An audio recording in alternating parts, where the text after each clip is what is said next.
ఇలాగా కింద పట్టికి ఇలా మర్చుకుంటాను. ఇలా మర్చుకున్నాను కదా, ఇలా ఇలా క్రాస్ పెట్టేసుకోవాలి. కింద అన్ని సమంగా ఉన్నాయో లేదని చూసుకున్నాను ఒకసారి, చూసుకొని ఇలా పెట్టేసుకున్నాను. ఇలా మొత్తం ఇలా మార్క్ వేసుకుంటాను. ఇక్కడ సంఖ్య ఎంత ఉందో అంతవరకే మార్క్ వేసుకుంటాను. నెక్ గుడ్డ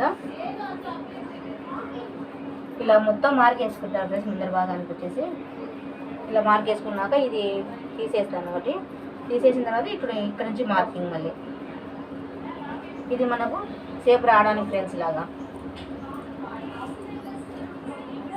షేప్ ఈ విధంగా వేసుకుంటే జాకెట్ నీట్గా ఉంటుంది ఫ్రెండ్స్. నేను కుట్టేది కూడా మీకు చూపించాను షేప్ ఎలా వస్తుంది అనేది. నేను ఈ కటింగ్ చేస్తే షేప్ నేను ఎలా కుట్టానో అలాగే వస్తుంది ఫ్రెండ్స్. ఇది మీకు ముందర భాగం కుట్టి చూపించాను, ఇలాగే వస్తుంది. మీరు ట్రై చేయండి, మీకు కూడా ఇలాగే వస్తుంది, నీట్గా ఉంటుంది.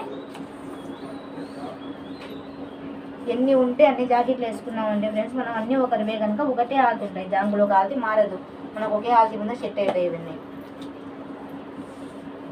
ఇలా చూడండి, ఇంకా ఇవన్నీ ఒకటే ఆల్తి కనుక మనం ఒకే ఆల్తి వేసుకున్నాం, ఒకటే ఉంటుంది. ఇప్పుడు వీళ్ళు కుట్టాలి కదా, వీళ్ళు మనం ఎవరికైనా ఈయనకైనా కుట్టినకి ఇక్కడ చూడండి, ఇక్కడ ఇంతే పెట్టుకుంటాను. ఇక్కడ ఉంది కదా, ఇక్కడ ఇంతే పెట్టుకుంటాను. ఇక్కడ కుట్టి పెట్టేసుకొని ఇలా పెట్టేసుకుంటాను.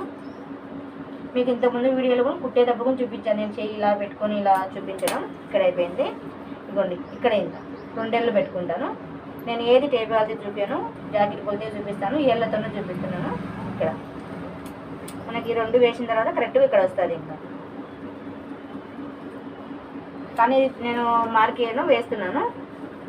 ఇందులో ఈ పీస్ ఉంది కదా ఫ్రెండ్స్, మనకు ఎక్స్ట్రా పీసు ఉంది. ఈ పీస్తో మనము వెనక వీప్ పట్టికి షేప్ బెల్ట్కు ఇందులోంచి తీసుకోవచ్చు. ఇది కూడా అన్నీ కలిపే తీసుకుంటున్నాను. అన్నీ ఒకటే కట్ చేశాను కదా, ఇలాగే తీసుకుంటున్నాను. ఇది ఇంకోటి ఏమేమి తీసుకుంటాను. ఇది కూడా టేప్ లేదు, అందాజుగా తీసేసుకుంటాను. ఇది వచ్చేసి వీప్ పట్టికి వేస్తాను. వెనక చేతి పని లేకుండా చూపించాను కదా, అది ఇది వచ్చేసి షేప్ పట్టికి వేస్తాను. ఇక్కడ కుట్టేసుకుంటాను ఫ్రెండ్స్. నేను ఇంతవరకు కుట్టేసి పాటు తిప్పేసుకుంటాం కదా, దీని నుంచి షేప్ బెల్ట్ ఇదిగోండి, ఇలా ఈ షేప్ తీసుకోండి. ఈ షేప్ తీసుకుంటాను, మీరు కూడా ఈ షేపే తీసుకోండి. నీట్గా నేను కటింగ్ చేసిన కటింగ్ సెట్ అవుతుంది. ఇదిగోండి, ఈ షేప్లో రావాలి. పడుకోరా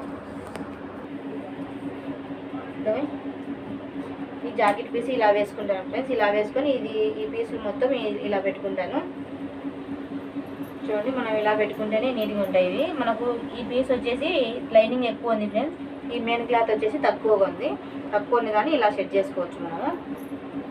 చూడండి, హ్యాండ్స్ పొడుగు ఉంటాయి కదా ఫ్రెండ్స్, ఇదిగోండి ఇలా చేసుకుంటే మనకు ఏడన్నా ఏమన్నా ఉండేది కూడా అన్నీ కవర్ అయిపోతాయి. ఇక్కడ చూడండి, ఇలా వేసాం కదా, ఇంకా క్రాస్ పట్టికి మనకు తక్కువ వస్తుంది. ఈ పీస్ తీసేసి ఇక్కడ జాయింట్ చేసుకోవచ్చు మనం. ఇంకా